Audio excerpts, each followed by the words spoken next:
see, we're in Endcliffe Park today in Sheffield, standing next to a statue of the Great Oven. Now, if you're watching this, you're probably the kind of child who doesn't have their parents around while they're off mulling over whether or not to donate you to an orphanage, or perhaps ain't you the star of the next NSPCC advert. In the meanwhile though, we're going to read a story. Not just any story though, this is Mr. Strong by Roger Hargreaves.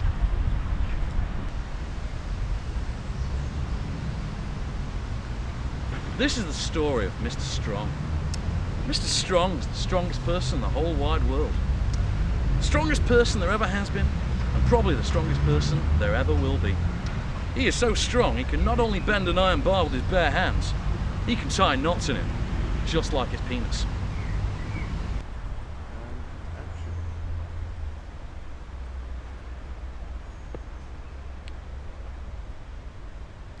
Mr. Strong is so strong, he can throw a cannonball as far as you or I could throw a tennis ball.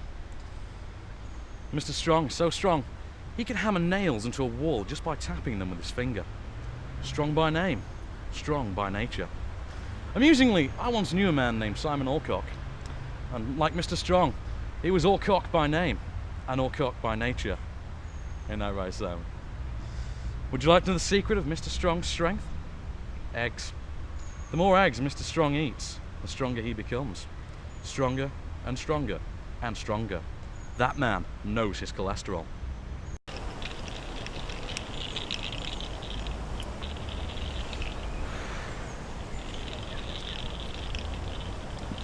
Anyway, this story is about a funny thing that happened to Mr. Strong one day. That morning he was having breakfast. And for breakfast he was having, wait for it, eggs. Followed by eggs. And to finish, he was having, guess what? Oh yeah, that's right, eggs. He went there. That was Mr. Strong's normal breakfast. Clearly, this man had never heard of Kellogg's. After his eggy breakfast, Mr. Strong cleaned his teeth. And as usual, he squeezed all the toothpaste out of the tube, which if you ask me, was a bloody stupid thing to do. Because think of the mess. And also, quite confusing if someone walks in. And as usual, he cleaned his teeth so hard, he broke his toothbrush. Again, bit silly, 99p at Spar, buy one get one free. Can't really fault them with the extra whitening kind. Mr. Strong gets through a lot of toothpaste and toothbrushes. Should have heeded my warning, that's all I'm saying. After that, he decided to take a walk. Bit of a health nut. He put on his hat, he was a hat guy. Opened the front door of his house, crash! What a beautiful day, he thought to himself. And stepping outside of his house, he shut his front door. Bang! The door fell off its hinges. Mr. Strong gets through a lot of front doors. I don't know why he didn't just install a revolving door. That was the logical option. But Mr. Strong was what we in the business like to call clinically retarded.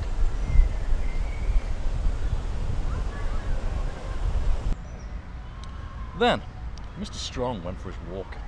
He walked through the woods. But he wasn't looking where he was going and walked slap bang into a huge tree. Further proof, he was actually retarded. The huge tree trunk snapped. The tree thundered to the ground. Whoops, said Mr. Strong. He wasn't very articulate.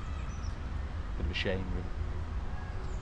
He walked into town, and again, not looking where he was going, he walked slap bang straight into a bus.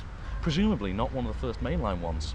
Otherwise, no one would have given a rat's ass because it happens every 3 or 4 minutes. Now, as you know, if you or I would walk into a bus, we'd get run over, wouldn't we? Think about it, we would. We'd be dead too. And our parents would get great civil liability money back.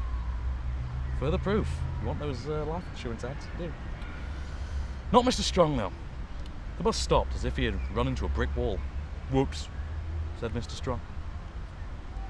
Eventually, Mr. Strong walked into the town and out to the country, to a farm. The farmer met him in the road, looking very worried. What's the matter? Asked Mr. Strong. It's my cornfield, replied the farmer. It's on fire and I can't put it out. Mr. Strong looked over the hedge, and sure enough, the cornfield was blazing fiercely. Water, said Mr. Strong. We must get water to put out the fire. But I don't have enough water to put a whole field out, cried the worried farmer. And the nearest water is down at the river. I don't have a pump. Then we'll have to find something to carry the water, replied Mr. Strong.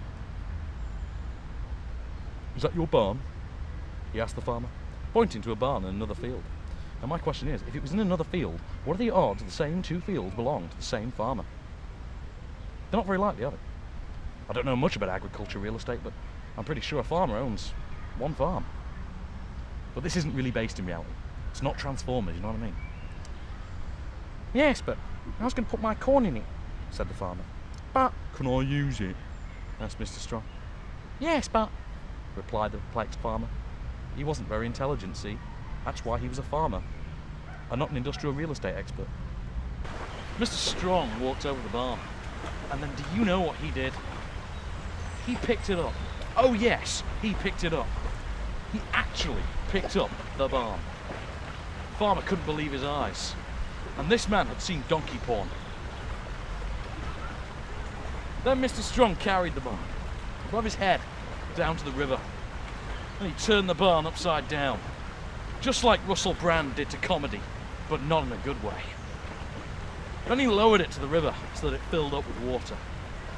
Then, and this shows how strong Mr. Strong is, he picked it up and carried it back to the blazing cornfield.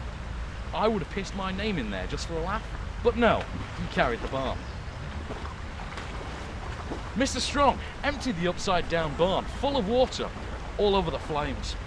Sizzle, sizzle, splutter, splutter. 1 minute the flames were leaping into the air. The next minute, just like the sex appeal of Lindsay Lohan, they were gone. However can I thank you? The farmer asked Mr. Strong. Oh, it was nothing, replied Mr. Strong modestly. But I must find some way to reward you, said the farmer. Well, said Mr. Strong. You're a farmer, said the genius. So you must keep chickens. Deductive reasoning. See what he did there? Yes, lots, said the farmer. And chickens lay eggs. This man reads books, you can tell. Went on Mr. Strong. And I'd rather like eggs. Then you shall have as many eggs as you can carry, said the farmer, and took Mr. Strong over to the farmyard.